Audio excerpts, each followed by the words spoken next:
saludarlos nuevamente. Bienvenidos a esta su aula virtual, a todos los asistentes, participantes que están de verdad interesados, por lo que veo, de aprender un poquito más respecto a la Ley de Contrataciones del Estado y conjuntamente, ¿no?, lo que es la especialización en el curso de Gestión Pública.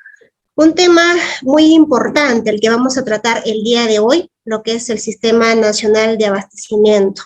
En realidad, el sistema de abastecimiento es un tema, como les digo, muy importante. ¿Por qué? Porque tenemos que tener en cuenta que abastecimiento es la columna vertebral de una entidad pública.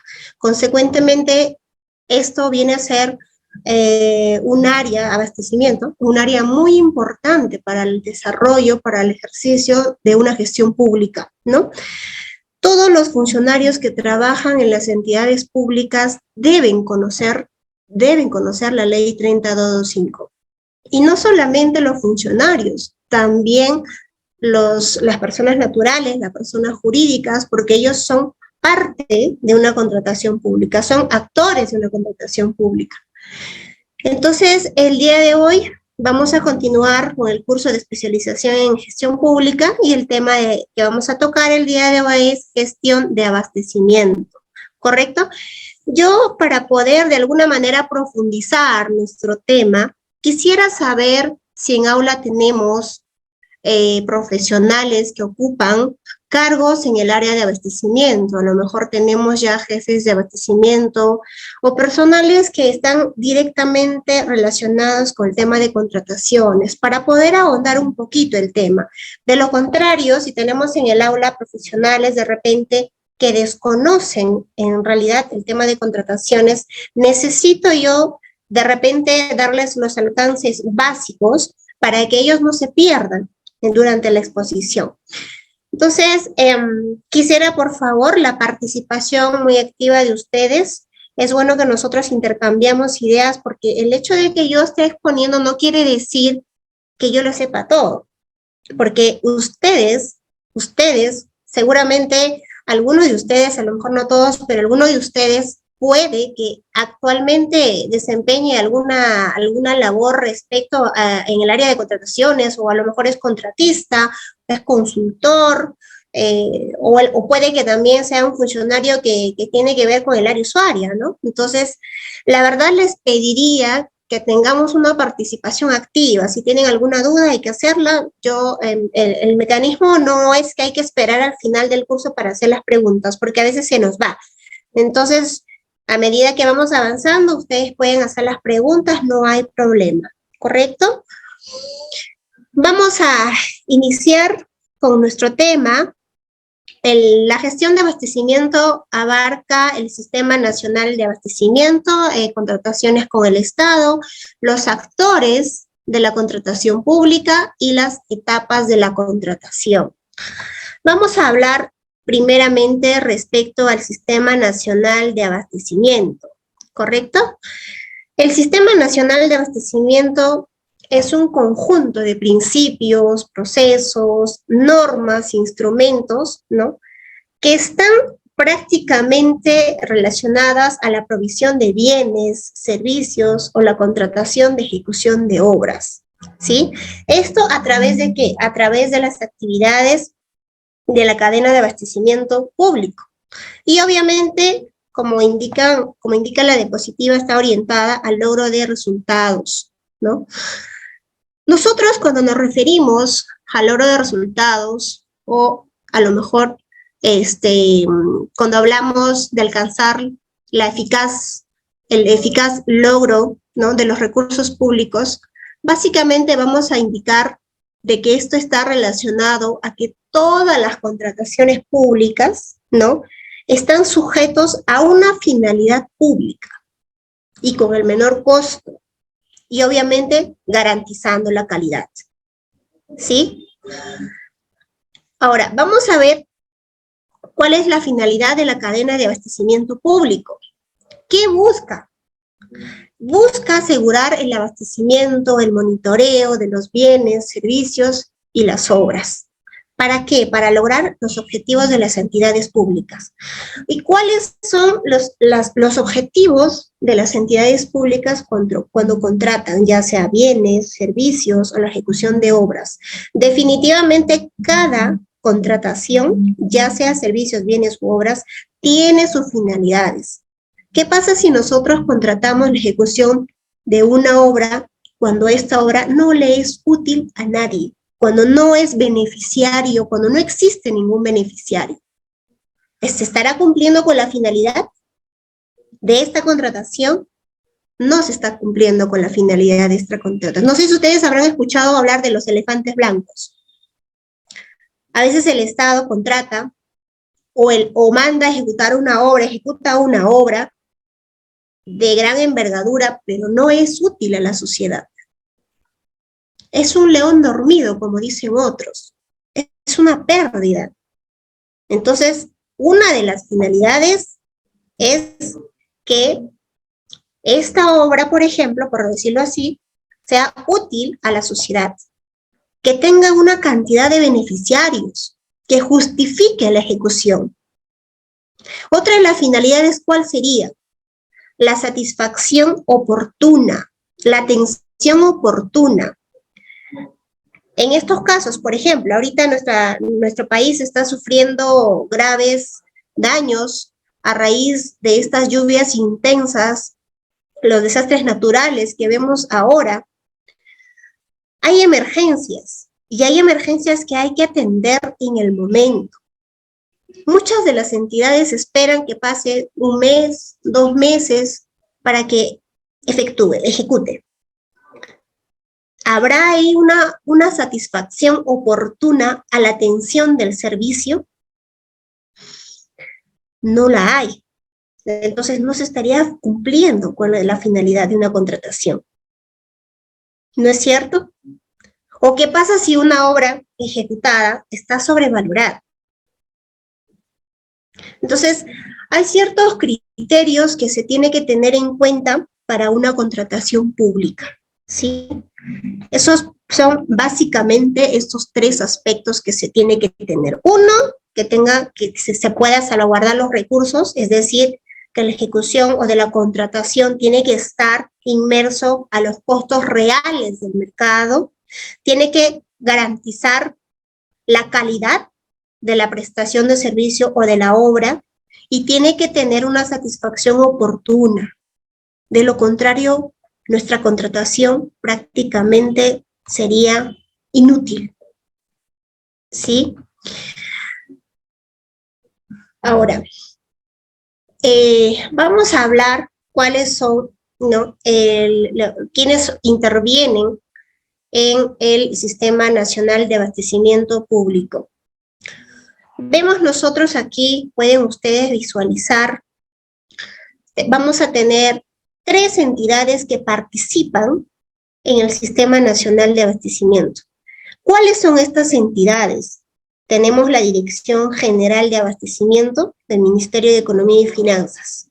Tenemos el Organismo Supervisor de Contrataciones del Estado, el famoso OCE, y la Central de Compras Públicas, el Perú Compras, ¿no? Perú Compras, la verdad, deja mucho que desear. Estas 3 entidades intervienen de manera indistinta. La Dirección General de Abastecimiento, o sea, el Ministerio de Economía y Finanzas, por ejemplo, ¿cuál será la función que tiene o cómo participa para una contratación pública? ¿Quién nos proporciona el presupuesto para con nosotros contratar un bien, un servicio o ejecutar una obra? El Ministerio de Economía y Finanzas, ¿no? Ellos nos proponen políticas, normas y a la vez nos proporcionan el presupuesto para nosotros poder contratar, ya sea con personas jurídicas o con personas naturales. ¿Correcto? La intervención del Organismo Supervisor de Contrataciones del Estado. ¿Cuál será la participación de este ente? Este ente es un ente supervisor de los procesos de la contratación pública, ¿no?, que realizan las distintas entidades públicas. Desde el procedimiento de selección, es decir, desde la convocatoria hasta la ejecución contractual. No solamente es hasta la buena pro, ojo, ellos como ente supervisor están haciendo seguimiento o ellos hacen el acompañamiento de todo el procedimiento de selección, desde la convocatoria, durante el desarrollo de la convocatoria, hasta la buena pro, consentimiento y ejecución contractual. ¿Sí? La central de compras públicas, Perú Compras, este famoso Perú Compras, que hoy en día prácticamente ha monopolizado todo el mercado, ¿no? De algunos bienes, tal vez no de todos, pero de la mayoría, ¿no? Cada vez más hay bienes que se incorporan al catálogo de Perú Compras y obligan a las entidades de que todos estos bienes sean adquiridos a través de este sistema de Perú Compras. Pero ¿saben cuál es la deficiencia de este sistema o de este ente? No garantiza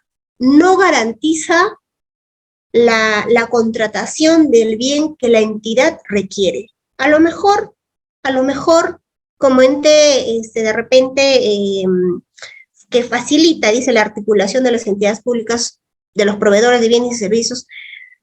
Les comento, por ejemplo, no sé si ustedes se acordarán de la famosa compra que se hicieron en el Congreso de la República, creo que fue de las laptops a los televisores, lo hicieron a través de Perú Compras, pero cuando fue la fiscalía al lugar o al domicilio donde señalaba el contratista, o el proveedor, perdón, ¿qué resultaba ser este local? Resultaba ser una lavandería, me parece.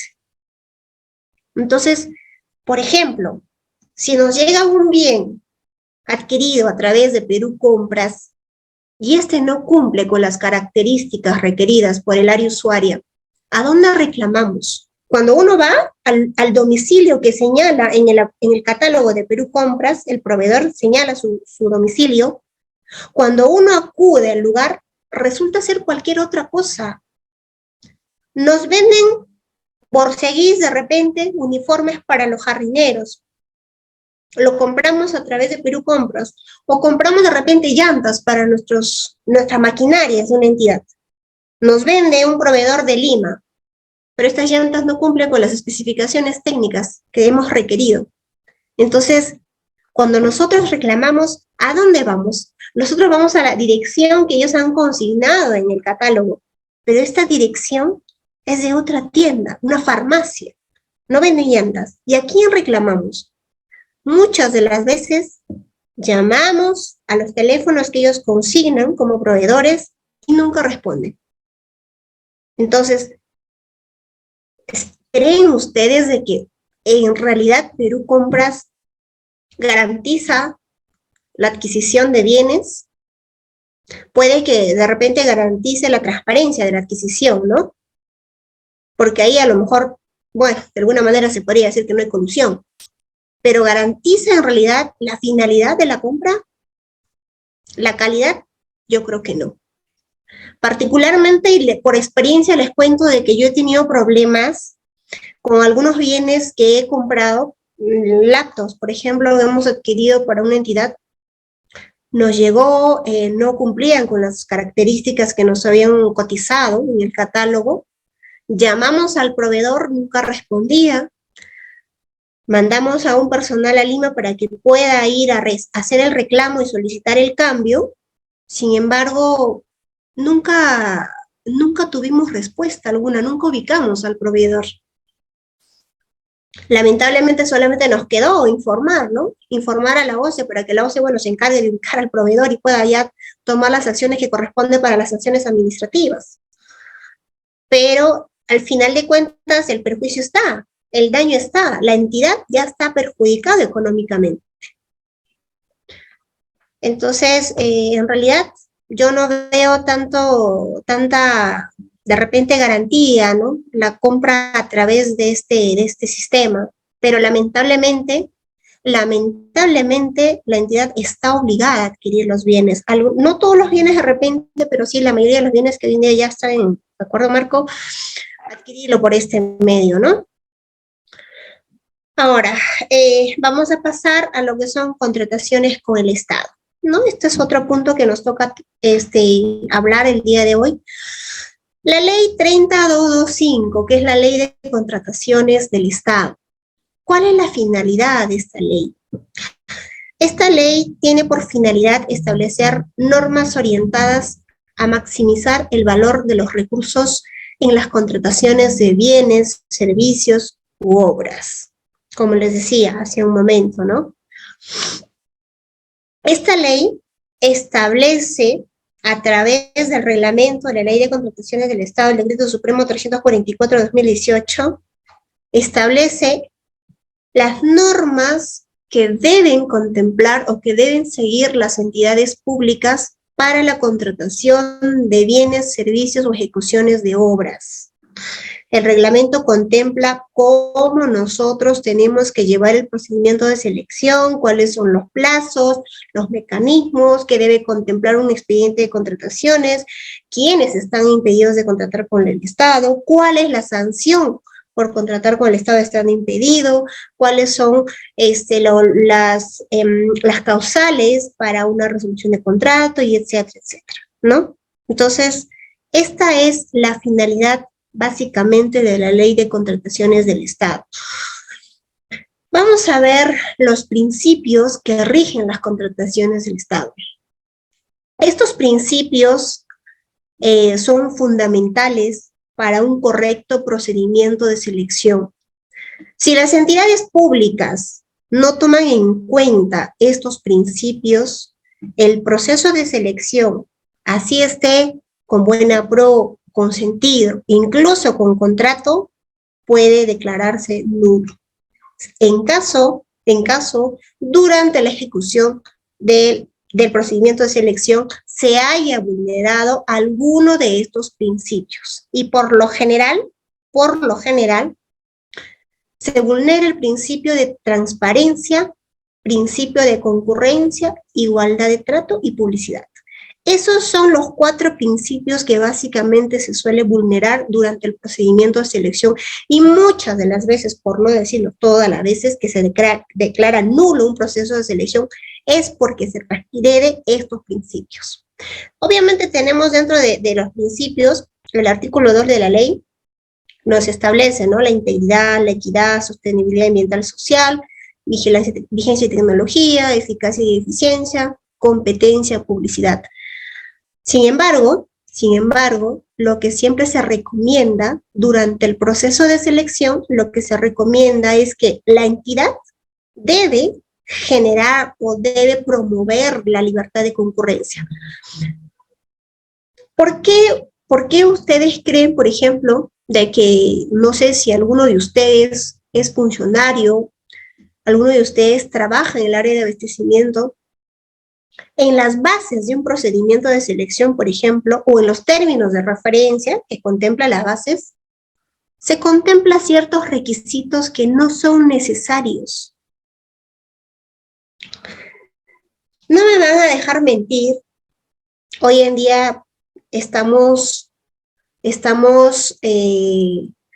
de repente, o somos parte de, a veces, ¿no?, de que se cometan estas irregularidades, porque las áreas usuarias, por ejemplo, ellos piden un montón de requisitos que no son necesarios para la ejecución, ya sea de la obra o para la prestación de servicio, o para la contratación de un bien. O sea, ciertos requisitos no son necesarios. Sin embargo, pese a que el área usuaria sabe que ese requisito no es indispensable para la prestación o para la contratación, lo consignan en los términos de referencia. ¿Con la finalidad de qué?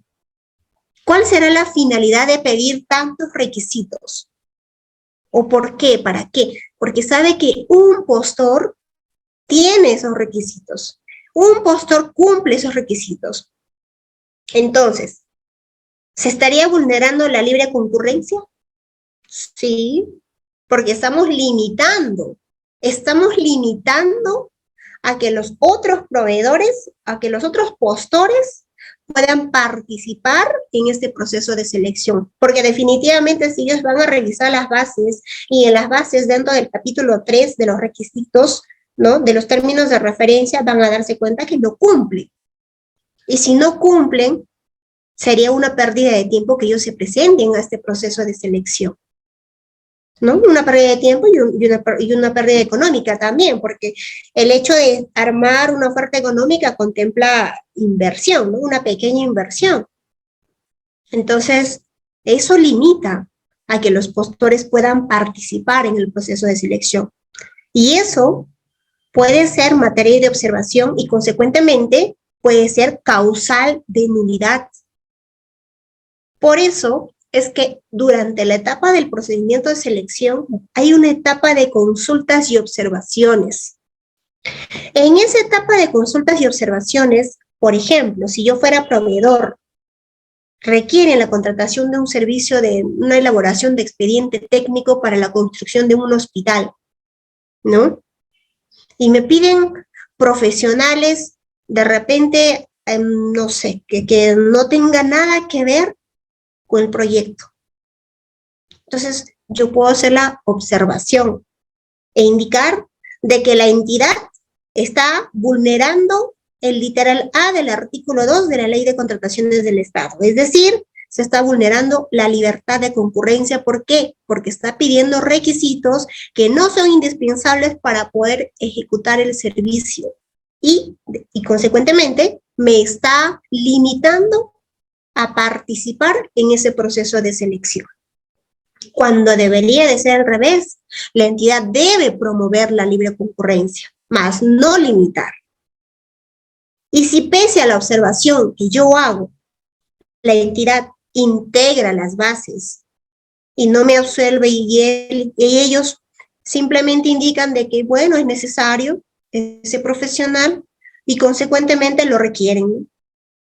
Entonces, yo como postor puedo dejar pasar el proceso de selección, ¿no? Integrar las bases y puedo presentar una carta, puedo incluso, dependiendo del monto, puedo solicitar, ¿no? Puedo solicitar a que esta observación sea elevada a la OCE para que la OCE sea quien se pronuncie.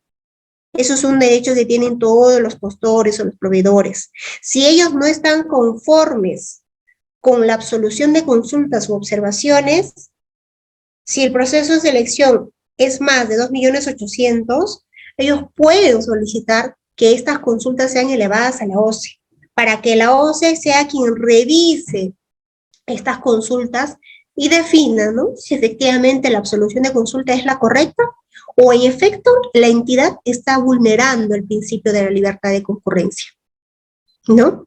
Entonces ahí, por ejemplo, si es que efectivamente la OCE le da la razón al postor, le dirá, en efecto, este requisito no es indispensable para la prestación de servicio. Consecuentemente, le ordena a la entidad que se rectifique, ¿no? Que la absolución de consultas deberá estar acorde a los principios de la Ley de Contrataciones del Estado. Entonces, ¿qué pasa ahí? Si el proceso de selección ya está, de repente está con buena pro, ¿no? Pese que está con una pro, lo que tiene que hacer la entidad es retrotraer el proceso hasta la etapa de la absolución de consultas y observaciones y tendrá que suprimir ese requisito. Por otro lado, tenemos el otro punto importante, es la transparencia. Este principio está básicamente orientado a que todas las entidades públicas tienen que brindar la información clara y exacta. Ustedes saben de que hoy en día cuando se contrata, por ejemplo, la ejecución de una obra, hay que subir todo el expediente técnico, ¿no? ¿Qué pasa si, por ejemplo, se subió el expediente técnico, pero a lo mejor se han olvidado de subir los planos, que es parte del expediente técnico, ¿no? ¿Se estará brindando una información clara, completa? No, no se está brindando una información clara porque acordémonos de que para la ejecución de una obra, por ejemplo, los planos son indispensables. Si los planos no coinciden con las partidas, por ejemplo, con los precios unitarios, el desagregado de costos, ¿cómo el postor puede formular su oferta, por ejemplo? ¿Cómo él haría su desagregado de costos? A lo mejor los planos indican más partidas y en el resumen o en el detalle de gastos es mucho menos la partida, o puede que sea más. Entonces ahí genera incongruencia. Ahí la entidad no estaría cumpliendo con brindarle información clara y exacta a los postores. Consecuentemente, incluso puede conllevar a que ellos de repente generen una propuesta económica errada, ¿no? Entonces, esa también es una causal de nulidad. Si el postor se da cuenta, por ejemplo, o incluso cualquier persona, no necesariamente tiene que ser el postor, cualquier persona que revise el SEAS y verifica que se da, a lo mejor ese proceso de selección tiene vicios, puede hacer la denuncia, puede solicitar la nulidad de ese proceso. Definitivamente hay etapas. Desde el otorgamiento de la buena pro, hay 5 días de plazo hábiles para que el otro postor que se le haya admitido su oferta presente, por ejemplo, su recurso sus recursos, ya sea de reconsideración, su recurso de nulidad, por cuanto se ha visto afectado, ¿no? O cuando cree que se le ha vulnerado algún principio o se le haya restringido de algún derecho. Si yo, por ejemplo, he quedado en segundo lugar, a lo mejor me doy cuenta de que el proceso de selección tiene vicios, no se ha informado la información completa, puedo solicitar la nulidad de ese procedimiento de selección, incluso hasta cuando se haya firmado el contrato, como les dije. Obviamente se tiene que identificar, ¿no?, el vicio para poder declarar nulo, ¿sí?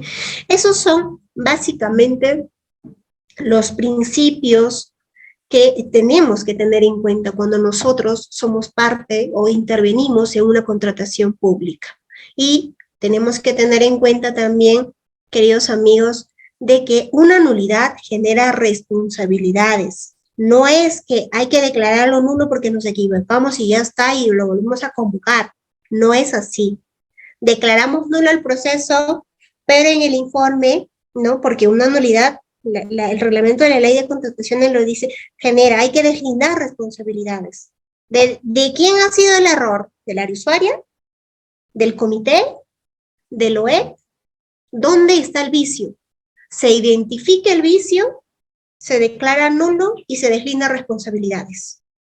Y eso muchas veces amerita incluso hasta una pena privativa de libertad, dependiendo cuál es la causal de la nulidad de un procedimiento de selección, como puede también ser una sanción administrativa, ¿no? Entonces, hay que tener mucho cuidado, queridos amigos. Ahora, vamos a pasar ya a ver los actores de la contratación pública. Nosotros vamos a tener 2 actores. Uno que es la entidad y el otro, por el otro lado, tenemos el sector privado. La entidad y el sector privado concurren para celebrar los contratos respectivos, ¿no? Ya sea para la contratación de un bien, para la contratación de un servicio, o de repente para la contratación de la ejecución de una obra, ¿no? Entonces, tenemos 2 partes, ¿no? Que es el Estado, y por el otro lado tenemos el sector privado. Dentro del sector, el Estado, dentro del Estado, nosotros tenemos el Ministerio de Economía y Finanzas. ¿Y cuál es la intervención de esta entidad? Tenemos también el organismo supervisor de contrataciones del Estado, ¿no? Vamos a explicar un poquito cuál es la función o la participación del Estado. El Estado interviene a través del Ministerio de Economía y Finanzas, tenemos el organismo supervisor de contrataciones del Estado, ¿no? Y las entidades que convocan el procedimiento de selección. Estos 2 participantes, ¿sí? No sé si me logran escuchar. Alguien está levantando la manito, me parece. ¿No? Sí, doctora. Sí, tenemos a Rubén, pero como ya les informé, estimados participantes, tienen que tener activo su cámara. Muy bien, Rubén, excelente. Muchísimas gracias. Adelante, ¿está activo su audio? Tiene que activar su audio, por favor, hay que hacerle recordar. Rubén, ¿sí? Rubén, ¿puede activar su audio? Buenas noches, doctor. ¿Me escucha, doctora? ¿Cómo está? Buenas noches. Rubén, bienvenido. ¿Qué tal? ¿De dónde te estás comunicando? A ver, cuéntanos por favor cuál es tu nombre completo y a qué te dedicas. Mi nombre es Rubén León Paucar, soy natural de Ancash, Huaraz. Vecinos. ¿Qué tal? Un gusto. ¿Dónde Igualmente. está laborando, Rubén? Independientemente, doctora. Ya, Ya. Doctora, correcto. le quiero consultarle lo siguiente. Usted ha mencionado los principios y en cualquier etapa se puede declarar nulo un proceso. Así es. Sabemos muy bien que la OCE no es no es un ente sancionador.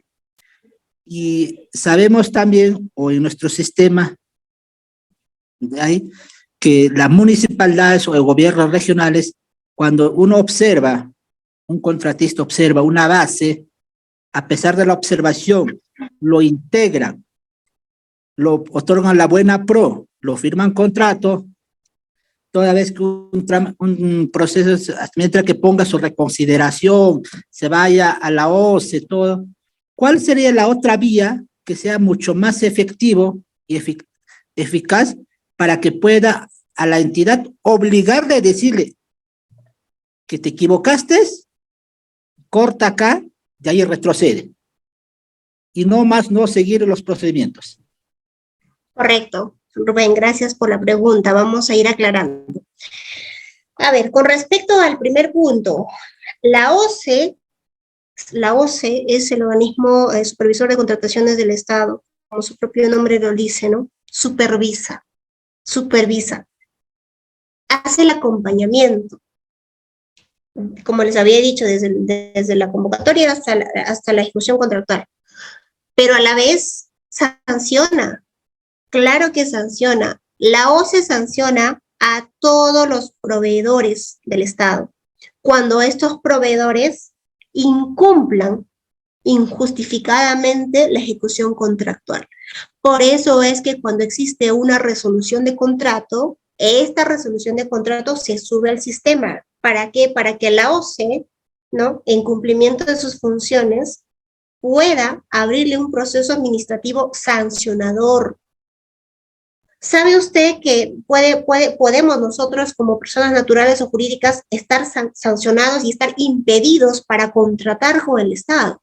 La OCE nos sanciona. Claro que sí, si por ejemplo nosotros no cumplimos con una ejecución contractual, la entidad informa, sube la resolución al sistema y la OCE nos apertura un proceso, ¿no? Si ellos se encuentran de que efectivamente se encuentran responsables, entonces nos sancionan. Claro que sí, y podemos estar impedidos de contratar con el Estado, ¿no? Dependiendo de cuánto sea la gravedad, ¿no? Entonces, sí, la OCE es un ente supervisor, pero a la vez también sanciona a los proveedores. Ahora, por otro lado, si bien es cierto, existen mecanismos para poder de repente reclamar nuestros derechos frente a una vulnerabilidad de algún principio de la ley de contrataciones del Estado, nosotros tenemos que tener en cuenta que hay plazos, hay etapas que tenemos que respetarlo, querramos o no querramos. Usted decía de que muchas veces se hace la consulta, la observación, y sin embargo el comité integra las bases como ellos crean conveniente, ¿no? Pese a que se le está advirtiendo de que hay una irregularidad, que de repente no puede pedir esto porque vulnera este principio, ¿no? Pero pese a eso lo integran las bases. Entonces, lamentablemente frente a eso nosotros no podríamos unilateralmente declarar nulo el proceso, por ejemplo, porque es facultad de la entidad declarar nulo el proceso o retrotraer el proceso. Entonces, ¿qué es lo que corresponde en realidad? Primero, si nosotros como proveedores del Estado advertimos una irregularidad, primero tenemos que hacer, como dice la norma, es observar, ¿no? Observar. No nos hacen caso en la observación, tenemos que presentar una carta, podemos solicitar la nulidad de ese proceso, por cuanto se está vulnerando algún principio, no sé, transparencia, el principio de la libre participación o algún otro principio, ¿no? y frente al recurso que hemos presentado no nos hacen caso, será la vía judicial, porque en la vía administrativa prácticamente nos cierran las puertas y hasta ahí está. Si hemos presentado el recurso y no nos hacen caso, correspondería a la denuncia penal, ¿no? Nosotros simplemente ponemos de conocimiento la irregularidad al Ministerio Público para que el Ministerio Público pueda intervenir y hacer, ¿no? Ya de repente ya inician con los actos de la investigación preliminar para determinar si es que efectivamente se ha vulnerado algún principio de la ley de contrataciones o algún derecho, ¿no? De algún proveedor. Si ellos se encuentran de que en efecto sí hay algún vicio, bueno, pues no, a lo mejor intervienen y solicitan también pues la sanción que amerita, ¿no? Entonces, muchos de los actores, muchos de los comités a veces hacen caso omiso. Se les advierte que algo está mal durante el proceso, hay una irregularidad o se está vulnerando algún principio, pero pese a eso ellos, bueno, continúan con el proceso y como usted dice, integran las bases, dan una buena pro, suscriben contrato, hasta ejecutan, ¿no? Pero nosotros, si somos la otra parte, la parte perjudicada, nosotros lo que tenemos que hacer es lo que dice la norma. Simplemente, si ya hemos observado y no nos han hecho caso, hemos presentado el recurso de nulidad, no nos han hecho caso, entonces correspondería ser ya irnos a la vía judicial, ¿no? Hacer la denuncia correspondiente para la sanción que amerite el caso.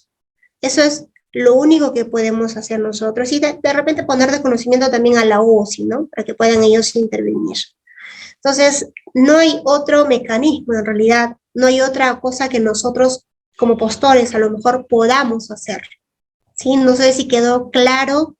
Por favor, la consulta está absuelta o todavía queda alguna duda de repente para de repente ahondar un poquito más.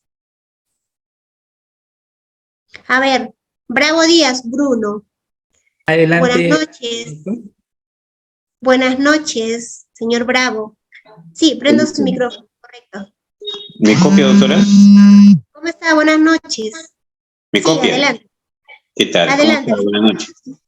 Buenas noches. A mí me parece, bueno, he escuchado atentamente su discurso, ¿no? Con respecto a los principios. A mí me parece que tenemos que tener bastante cuidado cuando formulamos los términos de referencia. Efectivamente, como usted dice, muchas veces las áreas usuarias en las que yo me encuentro, por ejemplo, solicitamos una serie de requisitos que son necesarios y técnicamente son adecuados para la contratación que estamos tratando de ejecutar, sea para una adquisición de algún suministro o para la adquisición de algún servicio. Muchas veces el área administrativa, el área de logística, por la falta de empresas, ¿no? que conozcan el rubro o que conozcan o que tengan la experiencia en esa actividad que estamos necesitando contratar, solicitan de que los requisitos no sean muy abundantes. Sin embargo, eso también lleva a un riesgo de contratar a una empresa que no tenga la experiencia, por ejemplo, para ejecutar la actividad que estamos requiriendo, que no tenga los equipos, que no tenga los profesionales, ¿no? Entonces, aquí no se trata de hacerlo muy fácil la contratación. Se trata de ser lo suficientemente equilibrado para poder contratar algo que realmente necesitamos. Entonces, irnos también a un requerimiento muy abierto con la finalidad de hacerlo participativo no nos asegura una calidad en el servicio. Y al final vienen los problemas, ¿no? Las multas, las sanciones, las cartas que van y vienen por parte de la entidad y por parte también de la contratista, ¿no? Y lo único que hacen es perjudicar finalmente lo que hemos requerido, ¿no? Y el perjudicado finalmente es el usuario. Bueno, yo me encuentro en una empresa como es Hidrandina, empresa de energía eléctrica, ¿no? Y nosotros pues nos debemos a los usuarios. Si esta contratación demora, el perjudicado es el usuario. Estamos hablando, por ejemplo, de temas de mantenimiento, servicios de mantenimiento, etcétera, ¿no? Entonces, eso por un lado, ¿no? Por el lado de no hacerlo muy abierto, porque esto generaría, pues, que se presenten empresas que realmente no conocen el trabajo. Ese es uno. El otro tema es, sí, efectivamente, todos los principios se pueden vulnerar, no solamente por parte de la entidad que está solicitando, sino también por parte de las contratistas, y eso hay que aclararlo, ¿no? Nosotros como empresa, por ejemplo, hemos tenido serios reveses con las contratistas en que presentan una información falsa, por ejemplo, ¿no? Que posteriormente allá, pues estamos por firmar el contrato y cuando se hace la fiscalización, ¿no? Posterior a la buena pro, nos damos cuenta pues que el contratista ha falsificado documentos, ha indicado que va a trabajar con un personal y se presenta con otro, etcétera, etcétera, ¿no? Entonces eso también, la vulneración no solamente por parte de las entidades que solicitan la contratación, sino también por parte de los contratistas que muchas veces se presentan con documentación falsa que al final nos damos cuenta y perjudica nuevamente, volvamos otra vez al Estado y en todo caso a los usuarios, ¿no? Entonces, la ley de contratación del Estado a mí me parece muy, muy interesante. No la conozco al revés y al derecho, la verdad. Estoy en ese proceso. Sin embargo, me doy cuenta que hay muchos candados. Tantos que uno se preocupa más de no vulnerar algo que de realmente centrarnos en lo que realmente necesitamos, ¿no? Entonces, eso también genera, pues, pérdida de tiempo, la actuación de los abogados, logística, que muchas veces se le acumulan una serie de requerimientos que también genera, pues, un tiempo determinado, ¿no? Eso es lo que yo quería mencionar, doctora. Muchas gracias. Correcto, señor Bravo. Sí, a ver, en efecto, ¿no? Respecto al primer punto, sí, les había hecho referencia de que el principio de la libre concurrencia está sujeto a que las entidades promuevan la participación de los postores. Y esto está referido básicamente a que las entidades no deben pedir requisitos innecesarios. Cuando decimos requisitos innecesarios, no quiere decir que no se debe pedir requisitos, no. Se tiene que pedir los requisitos necesarios para cumplir con la finalidad de la contratación. Como les decía, si me piden un expediente técnico, yo no puedo pedir profesionales que no necesariamente se requiere para elaborar ese expediente técnico. No necesariamente, ¿no? Por ejemplo, para un expediente técnico de saneamiento, sería necesario, por ejemplo, pedir en mis términos de referencia como plantel profesional un especialista en diseños o un especialista en arquitectura, por ejemplo. No sería necesario. Entonces, cuando hablamos de la libre participación, cuando indicamos de que la entidad no debe ser de repente no debe pedir requisitos innecesarios, nos estamos refiriendo básicamente a que, sí, como usted lo dice, efectivamente, está muy bien, de que la entidad debe pedir lo necesario para cumplir con la finalidad de la contratación. O sea, no se trata tampoco de no pedir ningún requisito, porque sí, pues si no pedimos ningún requisito, todo el mundo se presenta y cualquiera puede ganar y no garantiza la ejecución de la prestación, porque no tiene experiencia, no cumple con los profesionales que de verdad pueden necesitarse, ¿no? Entonces, cuando hablamos de la libre concurrencia y decimos que la entidad no debe pedir requisitos no necesarios, nos estamos refiriendo a que, como usted mismo lo dice, la entidad debe pedir requisitos necesarios nada más, necesarios. A veces nos piden, por ejemplo, si nos van a vender algún producto, nos piden certificado de tal y tales cosas, ¿no? Cuando no es necesario en realidad. Y con eso estaríamos limitando a que hayan más postores. Entonces, pero sí, o sea, recalco nuevamente, en los términos de referencia se tiene que establecer, si vamos a ejecutar una obra, por ejemplo, se tiene que pedir qué maquinaria se necesita para ejecutar esa obra, las que sean necesarias, ¿no? Y qué profesionales necesita tener ese contratista, cuál sería su plantel profesional, especialistas, ¿no? Que son básicos. Muchas veces no lo piden. ¿Por qué? Porque de repente el contratista que empiezan a contratar no tiene esos profesionales, o no tiene esas maquinarias, o a lo mejor piden más de la cuenta. Sabemos nosotros de que para una ejecución de la obra hay maquinarias que son fundamentales. Entonces, a veces no lo piden, ¿no? O a veces piden de más. Pero cuando el contratista ve que puede ejecutar esa obra con 5 maquinarias y las demás no son necesarias, ¿para qué? Solamente le genera gasto, ¿no? Puede ese monto utilizar en, no sé, en otra cosa, o puede ser sus utilidades, a lo mejor. Entonces, pero sí, necesariamente tiene que pedirse todo el equipo, los profesionales o algunos otros requisitos que van a ser necesarios para cumplir con la ejecución contractual.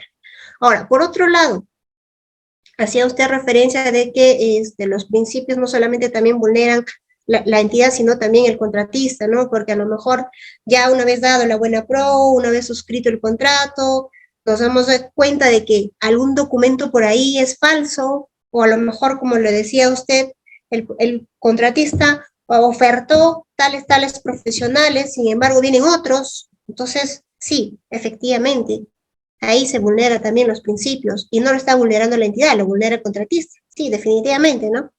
Es también causal nosotros para poder resolver el contrato. Se puede dar, porque no está cumpliendo.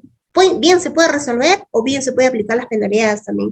Habría que analizar el costo y beneficio, porque cuando nosotros ya nos encontramos en la etapa de ejecución, la situación cambia. No es tan fácil como cuando nosotros estamos en la etapa de proceso de selección o estamos con un consentimiento de la buena pro. En esa etapa, la ejecución o el inicio todavía no se da. El inicio de la prestación todavía no se da. Y es mucho más fácil resolverlo, retrotraerlo y volverlo a convocar, ¿no? Pero cuando ya está iniciada la ejecución contractual, ahí habría que evaluar el costo y beneficio, si realmente conviene a la entidad resolverlo o no, en qué casos la entidad puede resolver un contrato y en qué casos no. Hay que analizarlo, hay que evaluarlo. Si hace una semana ha iniciado un contrato de ejecución de una obra, por ejemplo, y nos damos cuenta de que hay un documento falso, ¿no? Ahí podemos nosotros, por costo y beneficio, ¿cuánto tiempo nos va a durar declararnos el proceso, volver a convocarlo? ¿Cuánto tiempo? ¿Realmente conviene resolver el contrato o continuamos con el contrato, le aplicamos las penalidades y le denunciamos? Pero que termine. O simplemente resolvemos el contrato y volvemos a convocarlo. Incluso a un 50% de ejecuciones de obras se han dado de repente situaciones que ameritan una resolución de contrato. A veces falta residente, el contratista nunca está su residente, ya superó el 10% de penalidades, por ejemplo, ¿no? ¿Podríamos resolver el contrato? Sí, sí puede. La entidad puede resolver el contrato, pero no sé si deba. Tendríamos que analizar el costo y beneficio, porque fácilmente se le requiere al contratista que ponga su inspector, su residente de obra, y seguir ejecutándolo independientemente de aplicarse las penalidades que corresponden. O la entidad puede optar por resolverle el contrato por haber superado el 10% de penalidades, ¿no? Entonces, hay situaciones y situaciones que ameritan evaluarlo para resolver los contratos. En el tema de las nulidades es muy distinto, ¿no? Es muy distinto porque a veces para evitar problemas futuros es mejor declarar nulo el proceso y volver a convocarlo, ¿no? Entonces, espero un poquito más se haya aclarado respecto a este punto. No sé si está nuestro amigo Bravo, estará absuelto la duda de repente, o si quiere de repente agregar algo más, acotar algo más a lo precisado, ¿no? Entonces, a ver, indicábamos de que estos son los, por parte del Estado tenemos el Ministerio de Economía y Finanzas, tenemos el organismo supervisor de contrataciones del Estado y tenemos las entidades quienes convocan los procedimientos de selección, ¿no?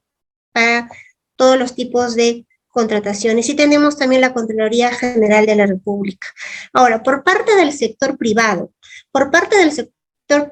vamos a encontrar diversos actores. Primero tenemos, por ejemplo, los interesados, no los participantes, no los postores. Ellos son interesados, ya sea persona natural o persona jurídica, ¿no? De repente ven que una municipalidad o un gobierno regional, qué sé yo, está convocando un proceso de selección y él puede que cumpla con los requisitos, ¿no? Entonces él está interesado en participar en ese proceso de selección, ¿no? Entonces a ellos se les denomina como actores también, ¿no? Como actores de una contratación pública.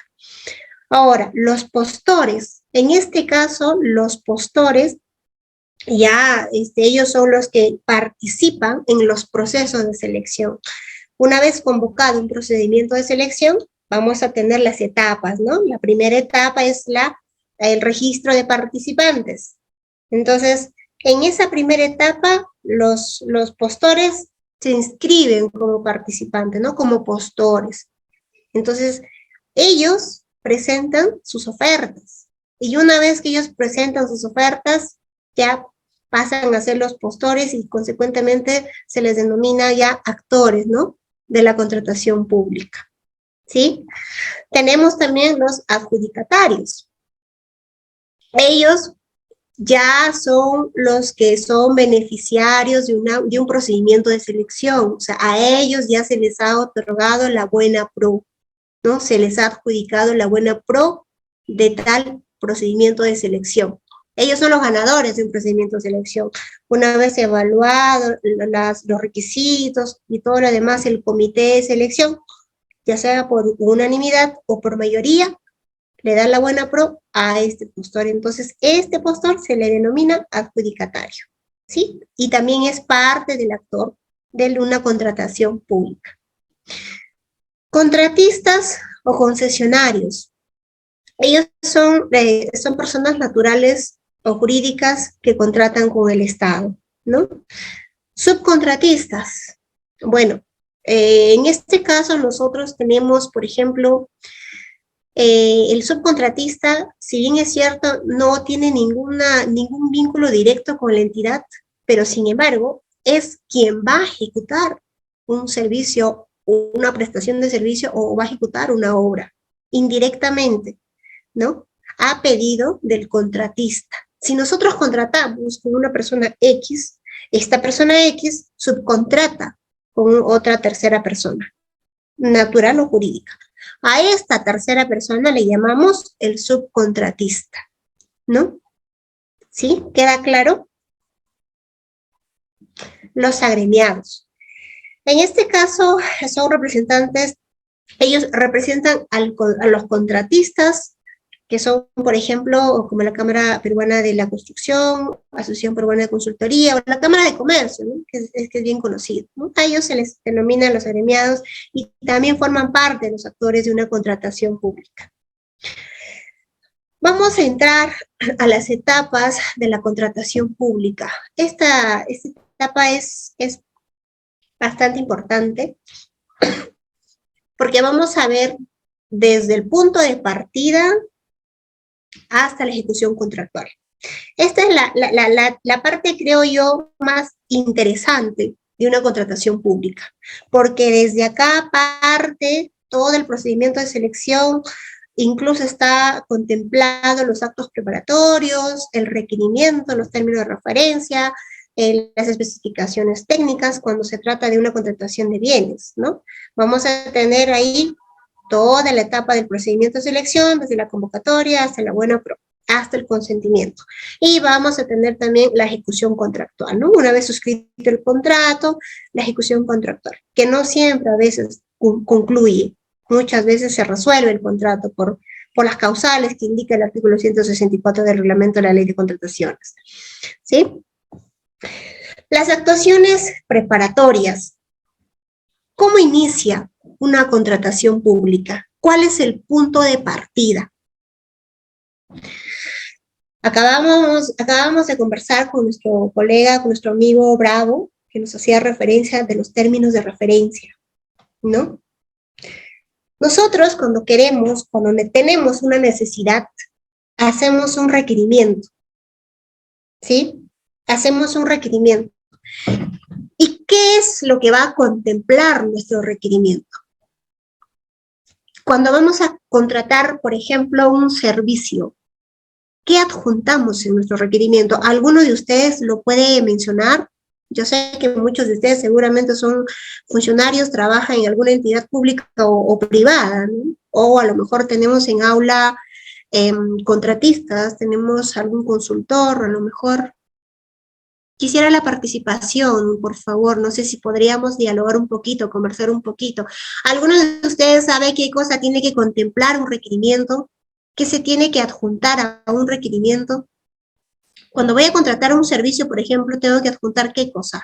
¿Una especificación técnica o un término de referencia? Un término de referencia. ¿Y qué tiene que contemplar este término de referencia? Básicamente, quién contrata el servicio, qué área contrata el servicio, el plazo de esta prestación de servicio, lugar de prestación de servicio. El valor referencial no va en los términos de referencia, eso lo determina el área de abastecimiento a través del estudio de mercado, ¿no? A través de las cotizaciones. Entonces, ¿cuáles van a ser las funciones específicas de esta contratación de servicio? ¿No? Entonces, incluso ahí se determina la forma de pago, si va a ser en cuotas, de repente en una sola armada, o en 2, 3 armadas, cuáles son los requisitos para el pago de la prestación de servicio. Entonces, son esos puntos lo que tiene que contemplar básicamente un término de referencia para la contratación de servicios. Ahora, cuando vamos a contratar un bien, cuando vamos a comprar un bien, tenemos que adjuntar no un término de referencia. En este caso serían las especificaciones técnicas. Y las especificaciones técnicas, ¿qué contemplan? Las características del bien que vamos a comprar. Si vamos a comprar una laptop, por ejemplo, tendríamos que poner todas las características de la laptop, excepto la marca. La marca está prohibida, no se pone en las especificaciones técnicas porque eso sería direccionamiento. Ojo. A veces las áreas usuarias cometen el error de poner marca en sus requerimientos, en las especificaciones técnicas. Eso está totalmente prohibido, señores. No podemos poner la marca.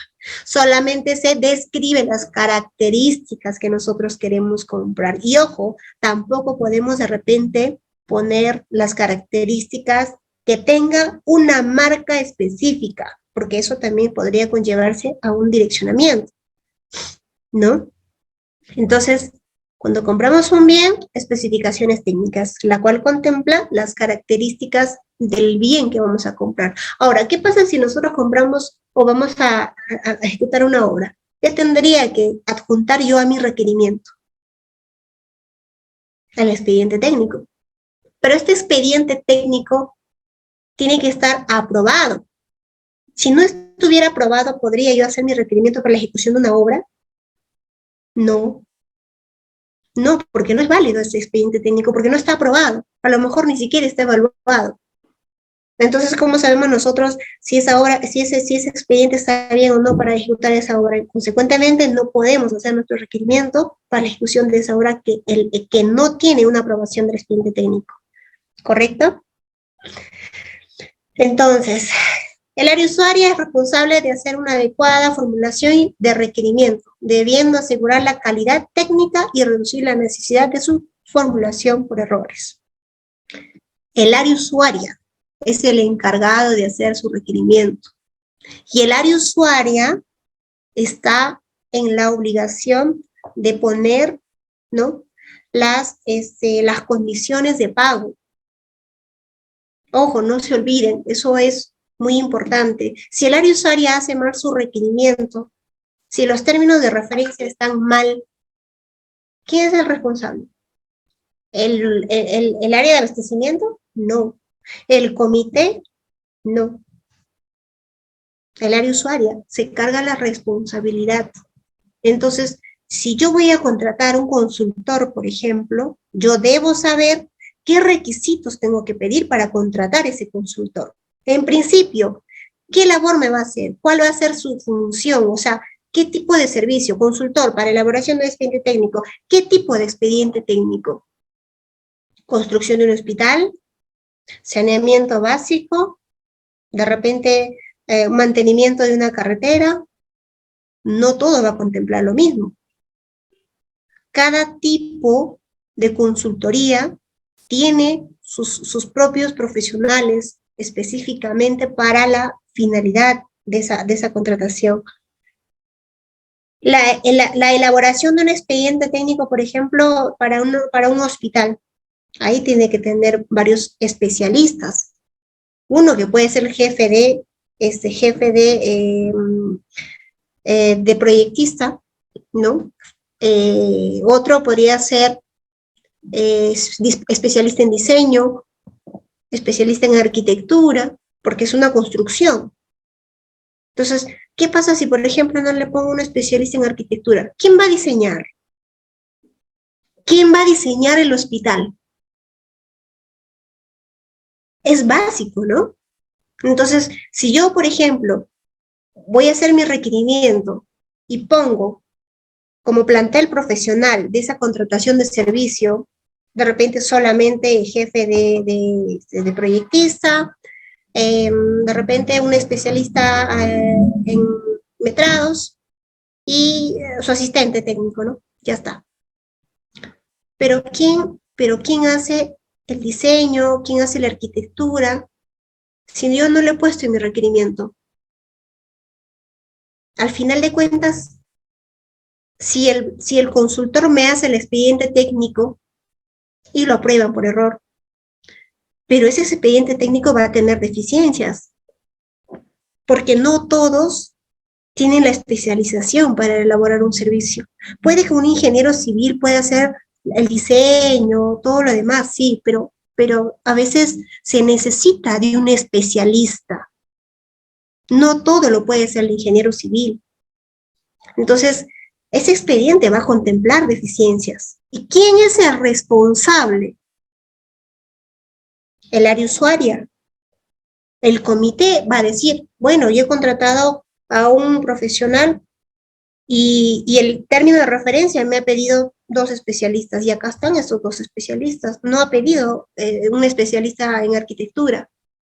¿Y por qué no lo ha pedido? ¿Se dan cuenta lo importante que es saber nosotros cuando vamos a contratar un servicio, cuál va a ser la finalidad de ese servicio y qué es lo que vamos a requerir, qué tipo de profesionales? Incluso tenemos que saber cuánta experiencia deben tener estos profesionales. Si es una obra de una envergadura grande, no le voy a pedir una experiencia de 1 año, 6 meses. Tengo que pedir una experiencia de 3, 4 años, 5 años.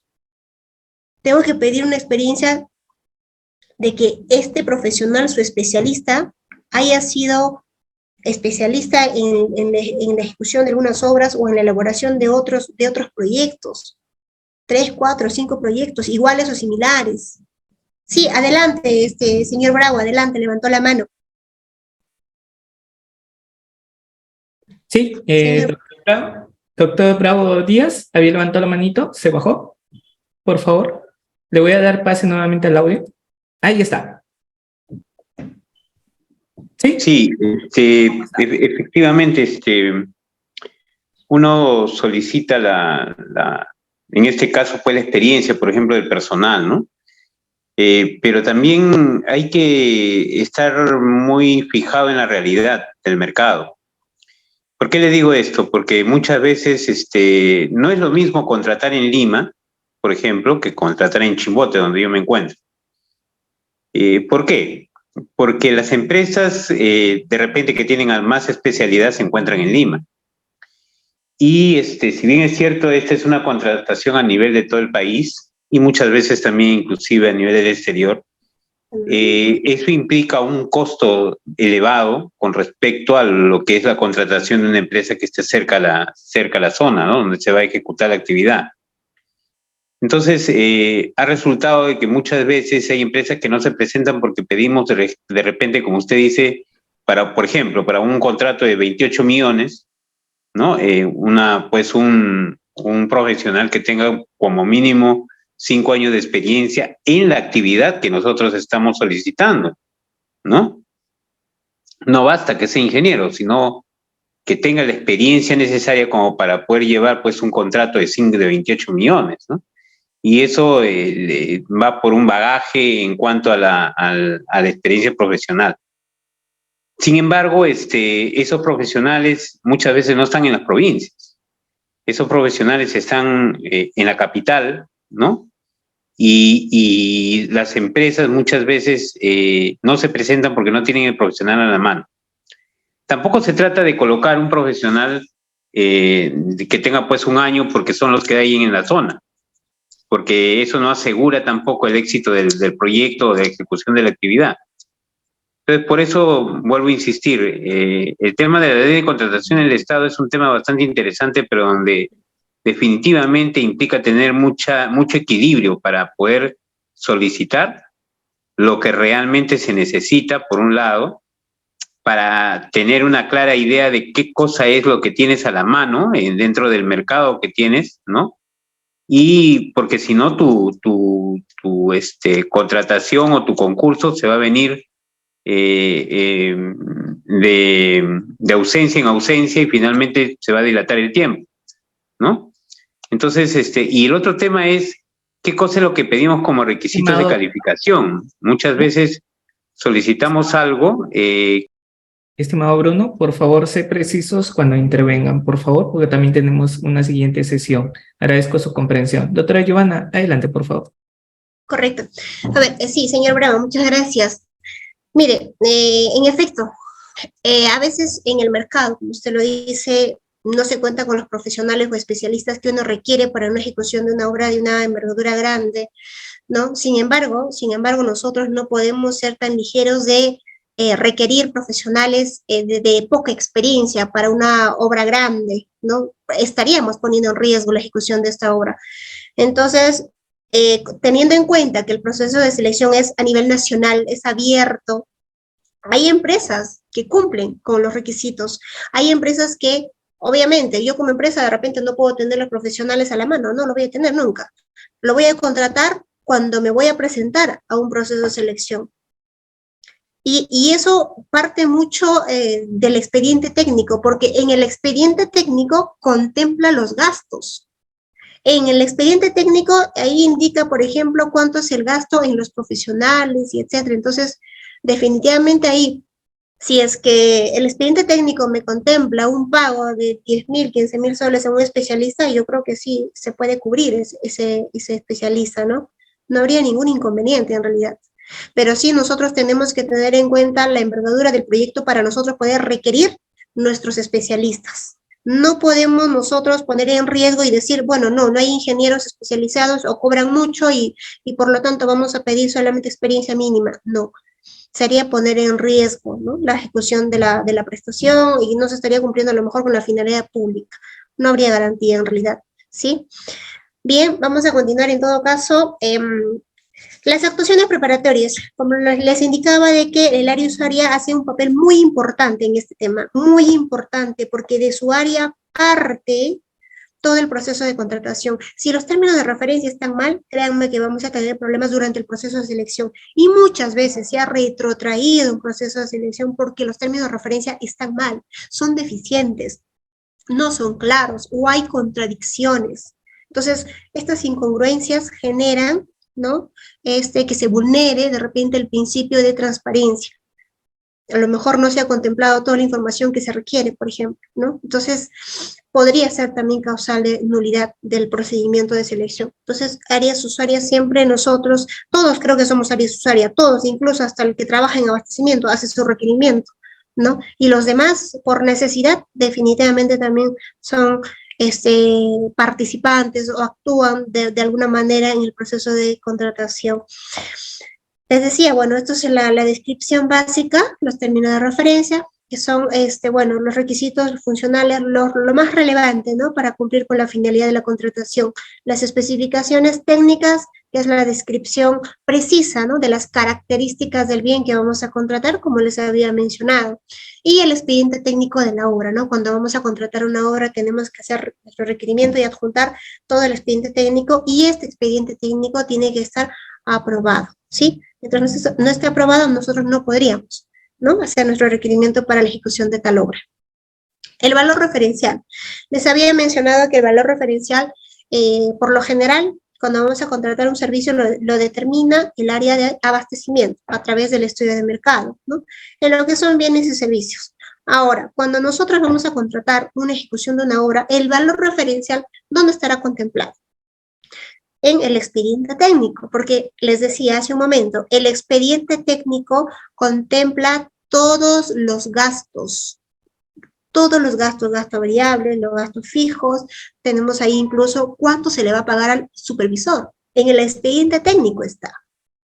Entonces, ahí ya tenemos un valor referencial. No es necesario en realidad hacer un estudio de mercado, ¿no? Entonces, eso es el valor referencial. Procedimientos de selección.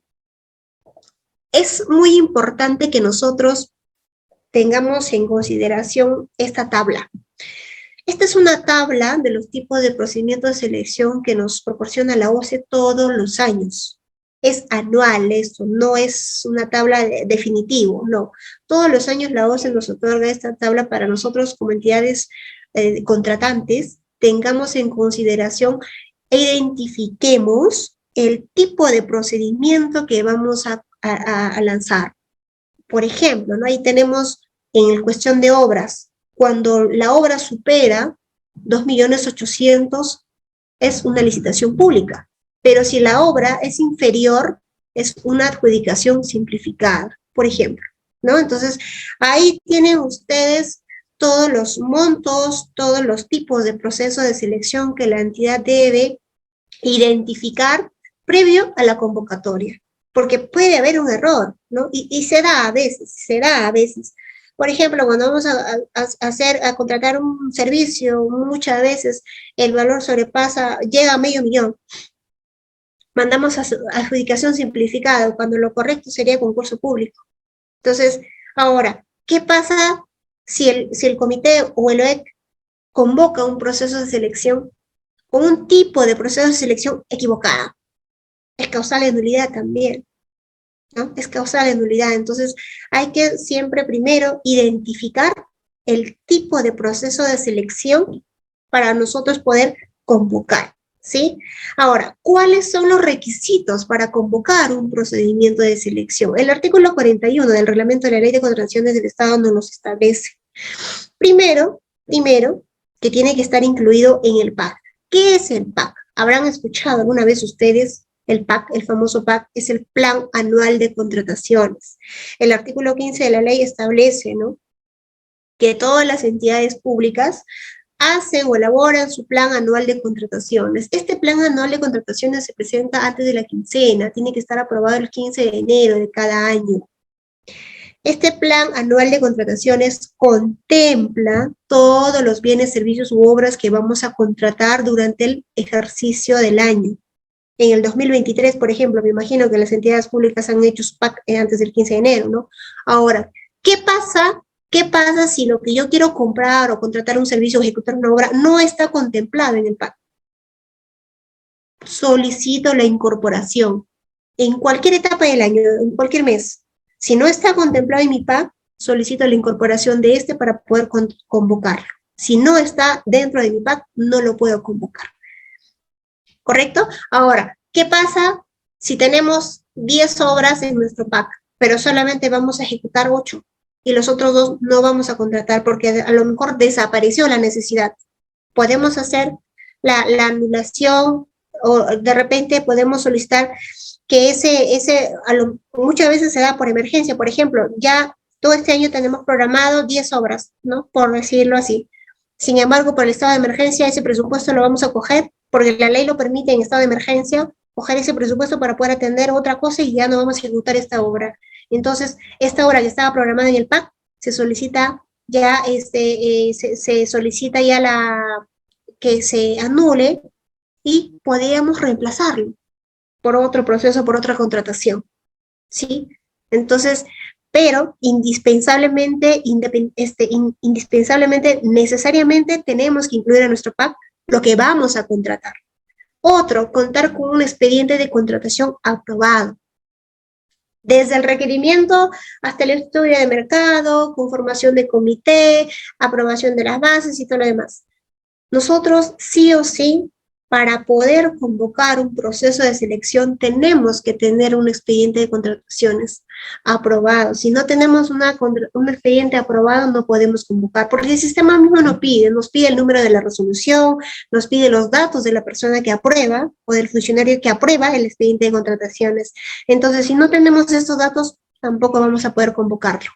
Otro, haber designado el comité de selección o en su defecto, si es que no es necesario, porque es facultativo ahora, excepto las licitaciones públicas, que sí necesariamente se tiene que conformar un comité de selección. En caso de que no sea una licitación pública y sean menores, ¿no? La ley permite de que el OEC, es decir, el órgano encargado de contrataciones, pueda conducir el procedimiento de selección. Entonces, en estos casos, cuando los montos son menores, es facultativo, ¿no? La entidad puede conformar comité o como puede también designarle al OEC, que sea él quien conduce el procedimiento de selección. Entonces, estos son los requisitos para una convocatoria, ¿no? De un procedimiento de selección. Ahora, ¿quiénes son los órganos a cargo del procedimiento de selección? Les hacía referencia, el comité o el OEC. Ellos son los encargados de ¿qué? De preparar, de conducir y de realizar el procedimiento de selección hasta su culminación. Ellos son los que elaboran las bases. Cuando el requerimiento llega, cuando ya al área de abastecimiento hace su expediente de contrataciones, solicita la aprobación y está aprobado y solicita conformación del comité.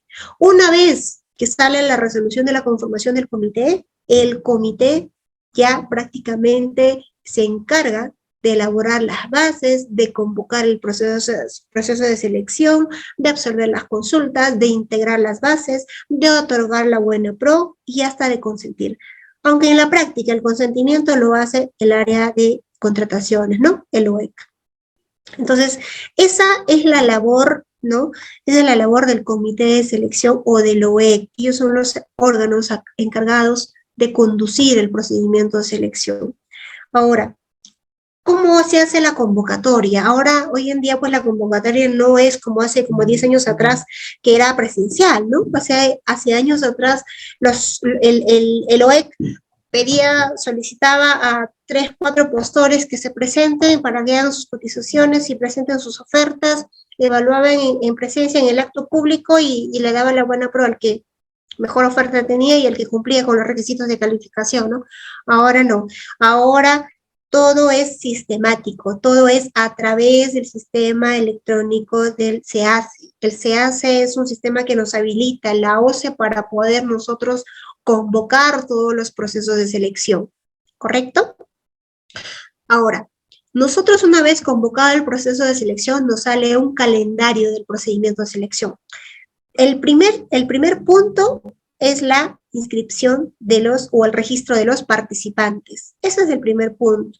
Luego viene las consultas, observaciones, luego viene la absolución de consultas, luego viene la integración de las bases y, consecuentemente, la presentación de las ofertas, que lo realizan los postores, y posteriormente la evaluación de las ofertas, ¿no? Y la buena pro. ¿Correcto? Entonces, a través del SEACE se publican las bases para que podamos nosotros obtener nuestro calendario del procedimiento de selección. Aquí es el primer punto que les decía, que es el registro de participantes. Este registro es gratuito, no tiene ningún costo, no se paga nada. Una vez que nosotros seamos proveedores, una vez que tengamos nuestro RNP, tenemos el acceso a ser participantes o postores de los distintos procedimientos de selección que convocan las entidades públicas a nivel nacional, ¿correcto?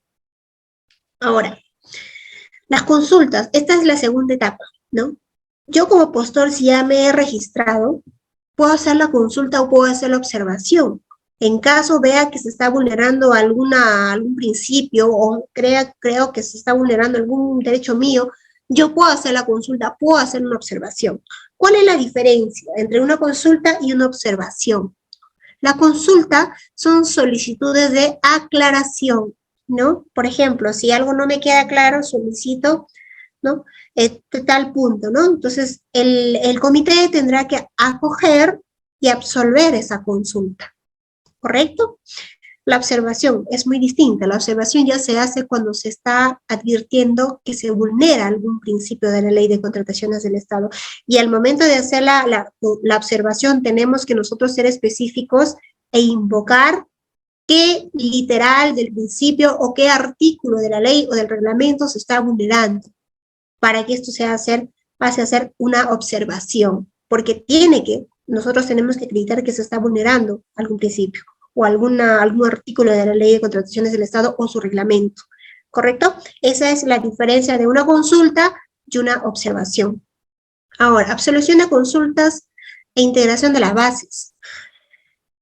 Cuando el comité acoge las consultas o las observaciones, puede hacerlo de manera total o puede hacerlo también de manera parcial.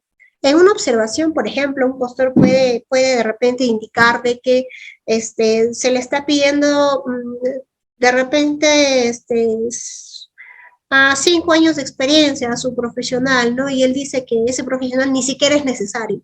Ni siquiera es necesario, consecuentemente la entidad no debe pedir ese requisito, porque le estaría limitando a la libre concurrencia, ¿sí? Lo sustentaría si hace una observación. Entonces, el comité puede acoger totalmente y decir, sí, en efecto, no es necesario y consecuente suprimimos este requisito y lo suprime totalmente. Pero a la vez, o en su defecto, puede acogerse parcialmente e indicar, por ejemplo, de que el profesional es necesario para la finalidad de la contratación, pero a lo mejor los años de experiencia lo podemos reducir a 3, ya no sería 5. Entonces se acoge parcialmente, ¿no? E indica de que por ser necesaria la participación de este profesional para la finalidad de la contratación, permanece siendo un requisito y la experiencia lo reduce, ¿no? Por no ser de necesidad de contar con 5 años de experiencia, sino con 3 o con 2 a lo mejor, ¿no? Entonces, las consultas pueden ser acogidas de manera parcial o de manera total, o simplemente no se acojan. Y como les decía, ¿no? Algunos del comité simplemente hacen caso omiso y integran sus bases como ellos creen conveniente. Sí puede también suceder eso, ¿correcto? Pero tengamos en cuenta que todas las absoluciones tienen que ser de manera motivada, tienen que estar inmerso a la ley de contrataciones, a su reglamento o al tubo, ¿correcto? De lo contrario, más adelante, pese a que sea absuelta la consulta o a lo mejor no se ha tomado en consideración las normas, puede estar sujeto a cuestionamientos e incluso a una nulidad del proceso. Eso tengámoslo en cuenta, por favor. Presentación de las ofertas. Bueno, esta es la otra etapa en la que los postores, una vez que haya pasado las etapas del registro, las etapas de las consultas y observaciones, la etapa de integración de bases, ellos presentan sus ofertas, ¿no? Arman la oferta y lo presentan. Y lo presentan a través del SEACE. Como les digo, ¿no? En el sistema se carga toda la oferta, ahí les piden los anexos y entre otros documentos. Entonces, ellos presentan sus ofertas, ¿para qué? Para que el comité ya pase a la etapa de la admisión, evaluación, calificación y otorgamiento de la buena prueba. Esta etapa es muy interesante, ¿no? Esto es el cronograma, por ejemplo, que les hablaba cuando nosotros convocamos un proceso de selección. Tenemos ahí, por ejemplo, la fecha de la convocatoria. Tenemos el registro de participantes, la formulación de consultas, absolución de consultas, integración de bases, presentación de las ofertas, que es la que vamos a ver ahora, y tenemos la admisión y la validez de la oferta, registro de puntaje, registro de otorgamiento de la buena pro. Ahora, si después de la buena pro hay alguien que apela, tenemos también ahí el registro de apelaciones, ¿no? Y si esto es un monto superior a 2.800.000, entonces tenemos que tener la resolución del tribunal o la resolución de la entidad, ¿no? Entonces, y posteriormente consentimiento de la buena pro. Estas son las etapas de un procedimiento de selección. Es muy importante que nosotros lo tengamos en cuenta también. Ahora, para la admisión, calificación, evaluación y otorgamiento de la buena pro, nosotros tenemos que tener en cuenta algo muy, muy importante. el quórum cuando es comité. Si es el OEC, obviamente, como él está solo, simplemente él llena su acta de la evaluación, admisión, calificación, ¿no? Pero si vamos a tener un comité del proceso de selección, es muy importante cumplir con la disposición del artículo 46. ¿Por qué? Porque aquí el comité actúa de manera colegiada, es decir, tienen que ser, ellos son autónomos, ¿correcto? Son autónomos en las decisiones que puedan tomar del resultado de las evaluaciones. Sin embargo, el resultado tiene que ser por unanimidad o por lo menos por mayoría.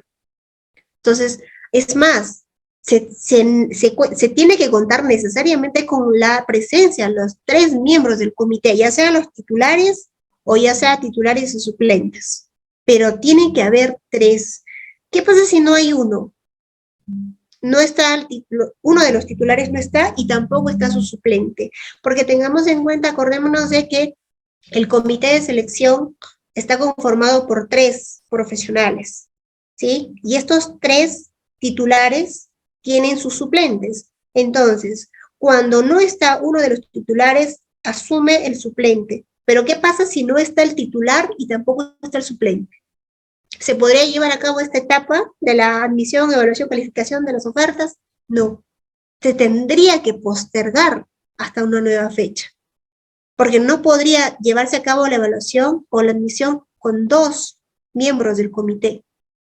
No sería válido, ¿correcto? Ahora, para sesionar y adoptar acuerdos válidos, el comité de selección se sujeta a las siguientes reglas. Estas 2 reglas son básicos y fundamentales. Uno, que tiene que haber quórum, como les dije, ¿no? Tienen que estar los 3, aunque sea 2 titulares y el suplente, o 2 suplentes, un titular, pero siempre 3. Los acuerdos se adoptan por unanimidad o mayoría. No puede ser uno que puedes de repente adoptar, puede que tengas un voto discrepante, que tiene que constar en actas, porque de lo contrario no es válido, ¿no? Pero tiene que ser mayoría. Para la buena pro tiene que ser la mayoría o por unanimidad. ¿Qué pasa si uno de los miembros del comité no está de acuerdo con la evaluación y dice, no, a mí no me parece? Yo creo que la buena pro le deberíamos de dar a él porque él cumple también. Él cumple, ¿no? A lo mejor los cálculos que han hecho en la sumatoria de los puntajes está mal y él dice, no, no me parece porque la sumatoria del puntaje no sale así, sale así. Entonces, en estos casos, el comité, a efecto de deslindar responsabilidades futuras que pudiera acarrear la mala evaluación, puede hacer su voto discrepante. Y este voto discrepante tiene que constar en el acta. ¿Por qué? Porque a futuro, si en algún momento hay alguna denuncia y dicen, no, acá ha habido colusión, le han dado la buena prueba a este postor que no cumplía, y cuando deberían de haberle dado al otro postor que sí cumplía, él, como ha hecho su voto discrepante, se salva de toda responsabilidad. El hecho de que 2 miembros del comité estén de acuerdo que se le otorgue la buena prueba a un postor no quiere decir que el tercero que está de desacuerdo tiene que firmar el acta. No, puede ser su voto discrepante para poder salvar responsabilidades futuras. ¿Correcto? Ahora, metodología de la evaluación y calificación de las propuestas. Bueno, en bienes, servicios y obras, la evaluación se otorga 100 puntos, el precio otorga por lo menos 50 puntos, que es lo básico, no puede ser menos, ¿no? Porque hay factores de evaluación, ¿no? Entonces, dentro de los factores de evaluación tenemos el puntaje, a lo mejor el plazo y alguna otra cosa más que se pueda consignar, pero el precio tiene que ser siempre 50. Entonces, los otros 50 podría ser el plazo, tal vez una mejora en la prestación, pero la sumatoria tiene que ser 100. ¿Sí? ¿Me dejó entender? En factores de evaluación hay requisitos. En uno de los requisitos, uno de los factores, es el precio, que no debe bajar del 50 puntos. Y la diferencia, obviamente, puede ser, ¿no? En otros aspectos que le digo que el plazo y entre otras cosas. Ahora, incluso puede ser ahora el precio de la oferta, puede ser 100 también. No necesariamente hay que consignar otro factor de evaluación. ¿Sí?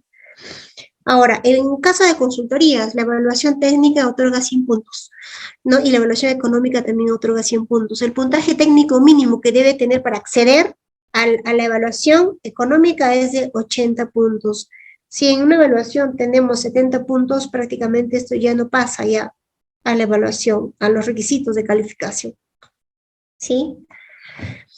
Metodología de la evaluación de bienes, servicios y obras. Habíamos indicado de que una vez que tengamos nosotros el sobre, que es la oferta, ¿no? Primero aperturamos la oferta, es decir, abrimos el sobre y vemos los requisitos de admisibilidad. En las bases nosotros contemplamos cuáles son los documentos que tiene que presentar el contratista o el postor para que pueda admitírsele la oferta. Si alguno de los documentos requeridos en las bases no está contemplado en su oferta, simplemente no se admite, se rechaza, ¿correcto?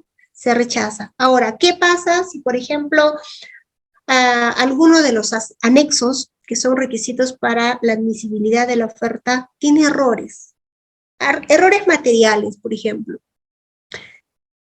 ¿Podemos rechazar la oferta o deberíamos de solicitar la subsanación? La norma nos indica de que si es que existen errores materiales, ¿no? En alguno de los anexos, excepto el 6 y el 4, que es el anexo 6 del precio de la oferta y el anexo 4 del plazo, estos anexos no se pueden corregir, excepto la fecha, a lo mejor, ¿no? O la foliación, pero otros aspectos no se puede modificar, no se puede solicitar la subsanación. En cambio, en los anexos 1, 2, 3, 8, 10, 11, si en caso hubiera algún error por ahí material, o a lo mejor se ha equivocado en consignar su DNI o su RUC, o la dirección, su correo electrónico, o el nombre a lo mejor del proceso, hay algún error material. Si nosotros, eso en realidad es facultativo, si nosotros como comité creemos que debería de subsanar a través del sistema, requerimos la subsanación. Observamos y le requerimos que subsane máximo en 2 días hábiles. ¿Sí? En máximo 2. La norma indica 2 días. Puede ser 1, sí, puede ser 1 también, pero máximo 2, ¿correcto? Entonces, ahora, si es que su oferta contempla todos los anexos y estos anexos están conformes, simplemente procede a admitir su oferta. Evaluación, pasamos a la etapa de evaluación y calificación de las propuestas. Una vez que ya está admitido la oferta, pasamos a los factores de evaluación, ¿no? Vamos a aplicar ahí los factores de evaluación y los puntajes que hemos consignado, lo que les había hecho referencia hace un momento, ¿no? Ahora, la calificación. Después de la evaluación tenemos la calificación. Ahí vamos a hacer la sumatoria de todos los puntajes que han obtenido y ahí vamos a determinar, ¿no? Quién ocupa el primer lugar en orden de prelación y en función a eso vamos calificando, ¿no? El que ha ocupado en el primer lugar en orden de prelación con mayor puntaje se le califica. Si este califica, cumple con todos los requisitos, se le da la buena prueba a él. Si este primer postor que ocupó el primer lugar en orden de prelación no califica, pasamos al segundo postor. El segundo postor, si no califica, pasamos al tercer postor. Entonces, así, vamos en escalas, ¿no? Vamos haciendo las calificaciones. Ahora, ¿qué pasa si ninguno de los postores que han pasado a la etapa de calificación no cumple? Declararíamos desierto el proceso y tendríamos que convocarlo nuevamente, ¿no? Tendríamos que convocarlo. A veces pasa, lamentablemente pasa. Muchas de las veces pasan a la etapa de calificación, pero no cumplen con los requisitos. Y si no cumplen con los requisitos, pues tendríamos que declarar desierto el proceso, ¿no? No tenemos otra solución. Entonces, esos son la metodología de la evaluación. Ahora, vamos a ver en lo que son consultorías. En lo que son consultorías, tenemos la presentación y la apertura de las ofertas. Aquí tenemos la calificación y evaluación de la propuesta. La propuesta técnica. Dentro de la propuesta técnica vamos a admitir, si es que contempla, obviamente, si es que el postor ha presentado todos sus anexos y estos anexos están conformes, admitimos su propuesta, ¿sí? Calificamos y posteriormente evaluamos la oferta, ¿correcto? Y pasamos a la propuesta económica. Se dan cuenta que es al revés. Primero nosotros anteriormente evaluábamos la admisión, la propuesta económica, técnica. En cambio, cuando hablamos de consultorías, ¿no? La evaluación es al revés. Primero nosotros evaluamos la propuesta técnica, luego la propuesta económica y determinamos el puntaje total. Y obviamente, como les dije, en orden de prelación, el que ocupa el primer lugar, le otorgamos la buena pro. Ahora, vamos a ver la solución de controversias durante el procedimiento de selección. El procedimiento de selección cuyo valor estimado o valor referencial sea igual o mayor a 50 OITs, el recurso de apelación se presenta ante la entidad convocante y es conocida y resuelta por el titular, ¿no? En caso el valor supere los 50 OITs, el recurso se interpone al tribunal de la OCE. Entonces, si mi proceso es, por ejemplo, una obra de $500,000, ¿a dónde tendría que mandarlo? O un servicio chiquito, ¿no? 100.000 soles, por ejemplo. Si es 100.000 soles, ¿a dónde lo tendría que presentar yo mi recurso de apelación si yo creo que se ha vulnerado mis derechos o se ha vulnerado algún principio de la ley de contrataciones? Tendríamos que presentarlo ante la misma entidad, porque el monto no supera los 50 ITs. Pero si el monto superara, tendríamos que presentarlo al tribunal de la OCE, ¿no? Porque ellos son los que van a resolver y ellos son los que van a emitir la resolución y van a subir ellos al sistema, ¿no? La resolución del recurso de apelación. Otorgamiento de la buena pro. El otorgamiento de la buena pro se da a través del SEACE, se publica el acta que firman los 3 miembros del comité, se detalla el puntaje técnico, el puntaje económico, en cada factor y en orden de prelación, ¿no? El que ocupó el primer lugar, cuánto puntaje hizo, el segundo lugar, cuánto puntaje hizo. Entonces, en ese modo vamos registrando en el sistema, ¿no? Ahora, el consentimiento, después de la buena pro, se da a los 8 días, cuando es licitación pública, y 5 días, cuando son, ¿no?, tipos de procesos, de repente, adjudicaciones simplificadas. ¿Correcto?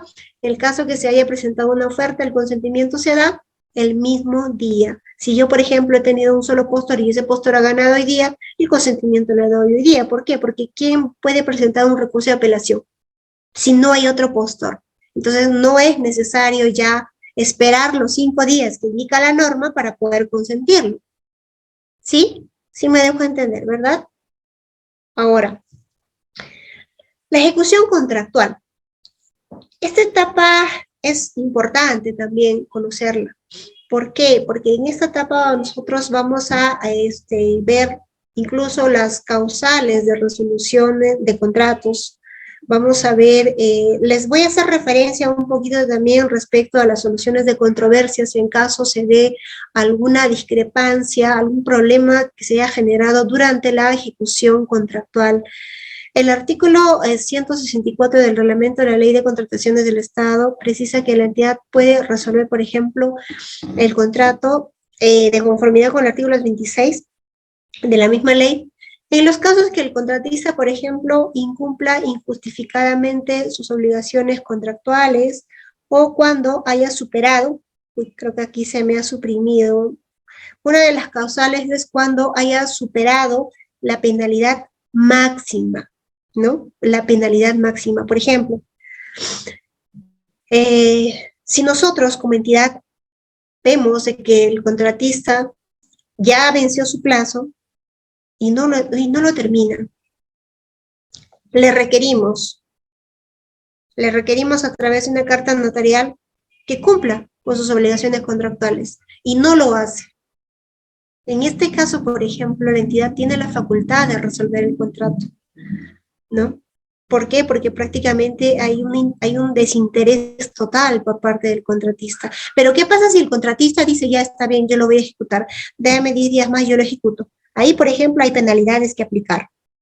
¿Por qué? Porque ya está fuera del plazo. Pero independientemente de eso, el contratista dice, yo lo voy a terminar. En 10 días yo lo termino. Aplíqueme la penalidad y yo lo termino. La entidad tiene ahí 2 opciones. Puede resolver el contrato porque ya superó la penalidad del 10% seguramente, o incluso ya le ha requerido que cumpla con sus obligaciones contractuales mediante carta notarial y no lo ha cumplido. Entonces, la entidad tiene la facultad de resolver, como también tiene la facultad de aplicarle la penalidad y dejar que el contratista culmine su prestación. Entonces, les hacía referencia hace un momento que mucho depende del costo y beneficio, ¿no? Para la decisión que pueda tomar la entidad, si es que opta por resolver o opta por aplicarle la penalidad y dejar que el contratista culmine con la ejecución contractual. Fase de la contratación pública en la cual las partes cumplen las prestaciones. Bueno, esto está básicamente referido a lo que es el contrato, ¿no? El contrato es la fase de la contratación pública en la que las partes cumplen sus prestaciones en las que se han obligado. Bueno, el título, creo que ha habido un error, por acá se ha borrado, pero esto es el concepto de lo que es el contrato. El postor ejecuta o suministra un bien o presta un servicio y por su parte la entidad cumple, ¿no? Con la prestación, es decir, con efectuar el pago, ¿no?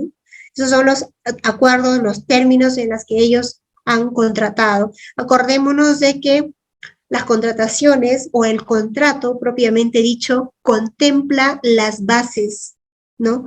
En los términos de referencia, y las bases son las reglas definitivas de una contratación pública.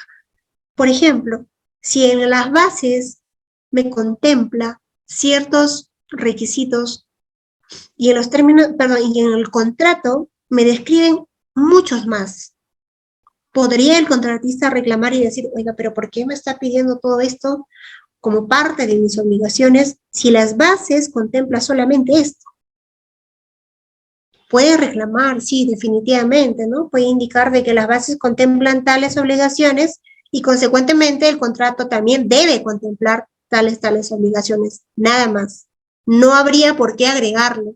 Ahora, en tema de penalidades incluso, muchas veces el área usuaria se le olvida contemplar otras penalidades que son necesarios.